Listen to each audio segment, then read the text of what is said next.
sobe.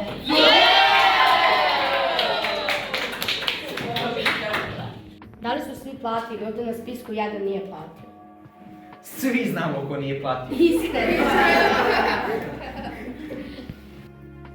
Ja ne idem.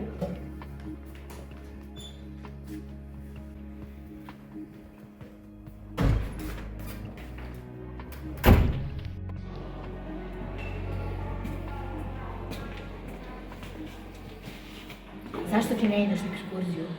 Pa nije važno. Ako je problem u parama, možda mi možemo da nađemo neko rješenje. Neću da prijam milostinu. Ako ne idem, ne idem.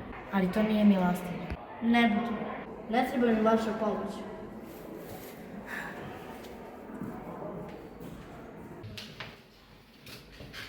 On stvarno ne želi da ide i ne želi da mu pomognemo. Ako čovjek neće da ide, ne mora da ide. Pa možemo da sakupimo novac za Stefana. Ali ako skupljamo novac za Stefana, skupljat ćemo za svakog. I onako se niko sa njim ne druži. Ja mislim, ili idemo svi ili ne ide niko. Ja se slažem sa tim, to je dobra ideja. Ja prvi dan bio s njim u sobi. Pa on bi nešto mogao da nam ukrade.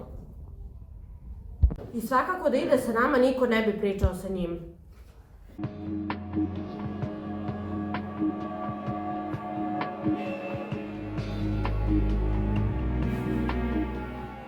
Ljudi, šta ćemo da radimo? Ja bih žela da Stefan ide sa nama. Isto. Pa hoćemo li skupiti te pare za njega? A koliko je to para? Pa sigurno nije mnogo.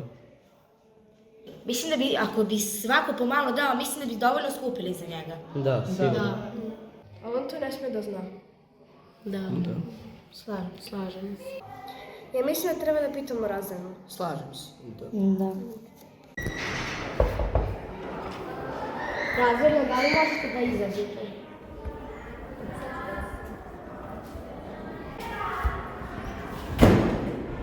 Razvrna, mi smo imali ideju da skupimo pare za Stefana da bi on išao na ekskurziju sa nama. Super, sviđa mi se ideja, stvarno divno od vas. Ništa ako skupite do ponedjeljka, onda on ide sa nama. U redu, hvala. Hvala, Razvrna.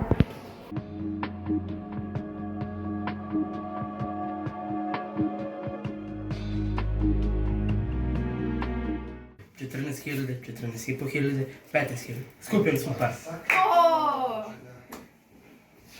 Imamo super vest. Razredna je rekla da jedan učenik može da ide besplatno. Znači ideš sa nama.